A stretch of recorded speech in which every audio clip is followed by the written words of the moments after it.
Esse é o Ancapso e nós vamos falar agora da prerrogativa do STF de intervir no Executivo no Brasil. É isso aí que você ouviu mesmo. O STF chegou à conclusão de que o STF tem o direito de intervir também no Executivo, não apenas no Legislativo, mas também no Executivo quando identificar um caso de grave deficiência. E lógico, caso de grave deficiência, quem vai definir quando é que é um caso de grave deficiência? Exatamente, o próprio STF. Ou seja, o STF agora pode decidir que ele tem o direito de decidir para onde é que vai o Executivo. Para que a gente vota aqui no Brasil agora? Estamos votando para quê? O Legislativo já não serve para nada, porque o Legislativo faz lei, o STF já se deu o direito lá atrás de interpretar a lei do jeito que ele achar melhor, e totalmente fora da Constituição, totalmente fora de qualquer hermenêutica razoável, então, ou seja, eles já interferem no Legislativo o tempo todo, e agora tomaram a decisão de que podem interferir no Executivo também. Vamos entender esse assunto aqui. Essa notícia foi sugerida por Peter, o Thor Gordo, Deus do Litrão, e várias outras pessoas. Obrigado aí ao pessoal que sugeriu a notícia. Obrigado a você que está assistindo o nosso vídeo. Se você gosta do nosso conteúdo, por favor, deixe o seu like e se inscreva aqui no canal, né?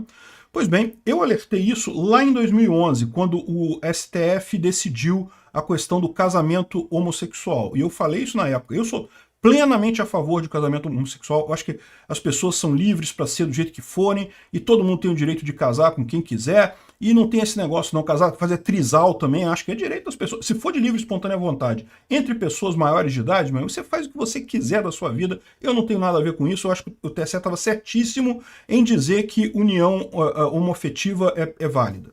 O problema foi a forma como isso foi feito. Como que deveria ser feito isso aqui no Brasil? Deveria o Congresso, o Legislativo, passar uma lei autorizando isso. A Constituição, ela diz explicitamente que casamento é a união entre homem e mulher.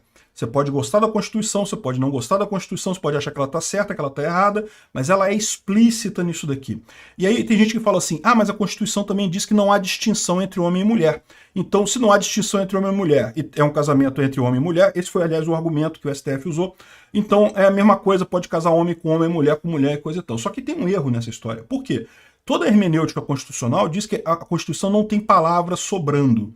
Então, se tem uma palavra e ela significa alguma coisa, ela não pode ser descartada dizendo, não, isso aqui não quer dizer nada.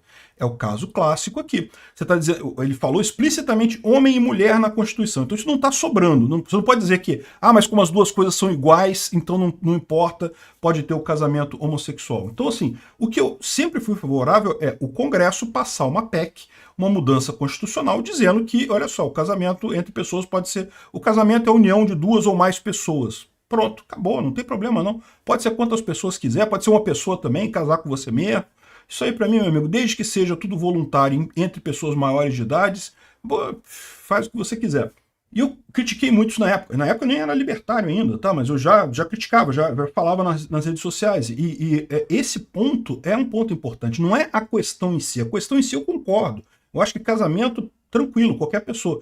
A questão é como foi feita a coisa. Por quê? Deu ao STF a prerrogativa de legislar. O que o STF fez nesse caso foi legislar. Ele foi considerar que o Congresso não aprovou a lei, então a gente pode aprovar a lei aqui, a gente pode colocar a norma legal na Constituição, né? Então, esse foi o problema. E isso, de lá para cá, levou a todo esse descalabro que a gente tem visto do STF cada vez mais ignorar o Congresso completamente, ignorar as leis geradas, decretos do presidente e tudo mais, e decidir o que ele acha certo. E olha só, muitas vezes eles acertam, eles fazem coisas que realmente são certo. O problema é que eles não foram eleitos, né? A ideia de uma democracia é justamente que as pessoas que vão tomar as decisões sobre quais serão as normas legais têm que ser eleitas pelo povo. Essa é a premissa da coisa toda, né? Quando o STF, que deveria ser um órgão técnico, um órgão que simplesmente lê a lei, aplica a hermenêutica ali, né, a interpretação legal e coisa e tal, e dá a decisão. É só isso que ele deveria fazer. Quando ele começa a usar princípios muito vagos e mudar totalmente o sentido da própria Constituição ou das leis que são aprovadas pelo Congresso, ou dizer que decretos do presidente não valem, o Bolsonaro não pode nomear o diretor da Polícia Federal. Caramba, é prerrogativa dele, tá lá na Constituição que é prerrogativa dele fazer isso. Enfim, quando eles começam a usar essa coisa aqui, eles se tornam políticos. Mas o pior tipo de político, que é o político não eleito, né? Não é à toa que tanta gente tem reclamado do STF. Então o STF já tornou o Congresso meio que uma casa consultiva, né? O Congresso gera a lei, aí o STF vai olhar para a lei, vamos ver se eu acredito nisso, vamos ver se vai valer mesmo essa lei aí. Aí eles decidem depois se a lei vale ou não vale, né? E agora eles deram um passo adiante, né? De novo, aqui, a primeira vez é sempre numa coisa que não tem como você discutir. O caso em si, o caso concreto em si, é extremamente justo. O problema é o precedente que isso abre. Vamos lembrar qual é a história dessa suposta república democrática que a gente vive aqui. A ideia é que ela tem 3 poderes. O legislativo seria o mais importante deles, é o que cria as leis.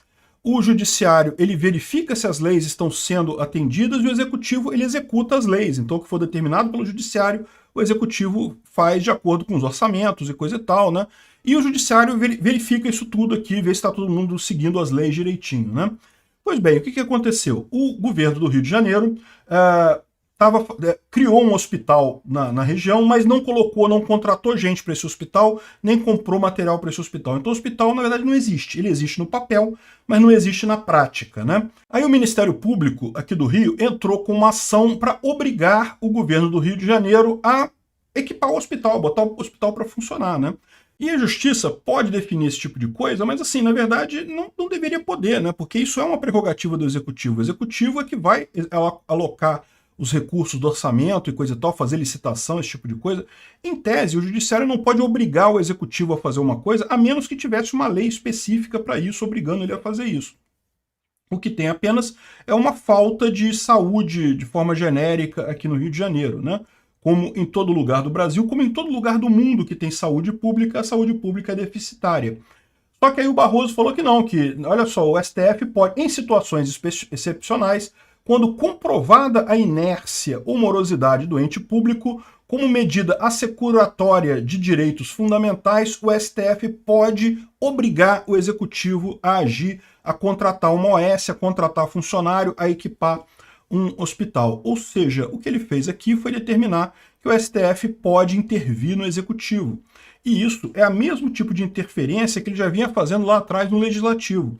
E, de novo, qual que é o problema disso? O problema disso, nesse caso aqui, beleza, você pode olhar e falar, não, realmente, um hospital está pronto lá, mas não tem pessoal, não tem equipamento, que absurdo isso. Não pode, tem que fazer isso mesmo.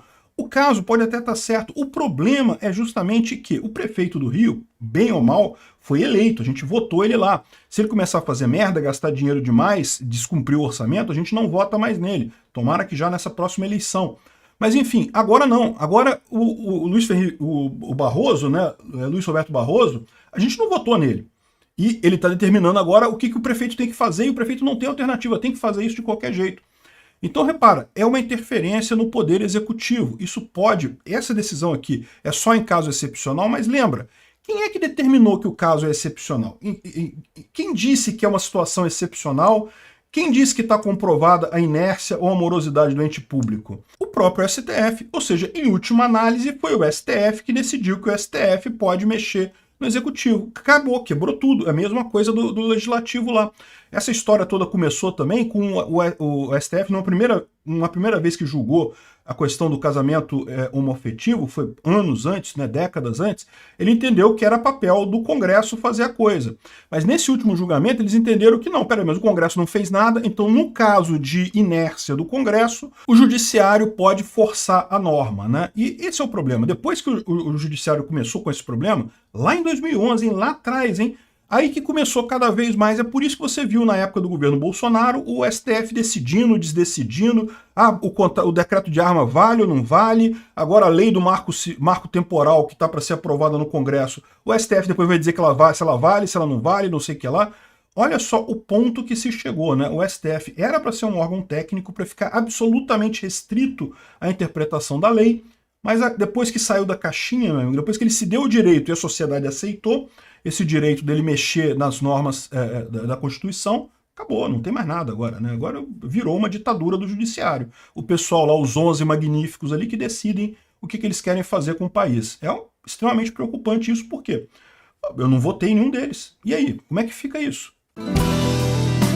Obrigado por assistir o vídeo até o final. Além de curtir, compartilhar e se inscrever no canal, considere se tornar patrocinador com valores a partir de R$ 1,99. Clique no botão Seja Membro abaixo para saber as condições e vantagens de patrocinar o canal. Mais informações sobre o nosso projeto, visite nossos sites indicados na tela.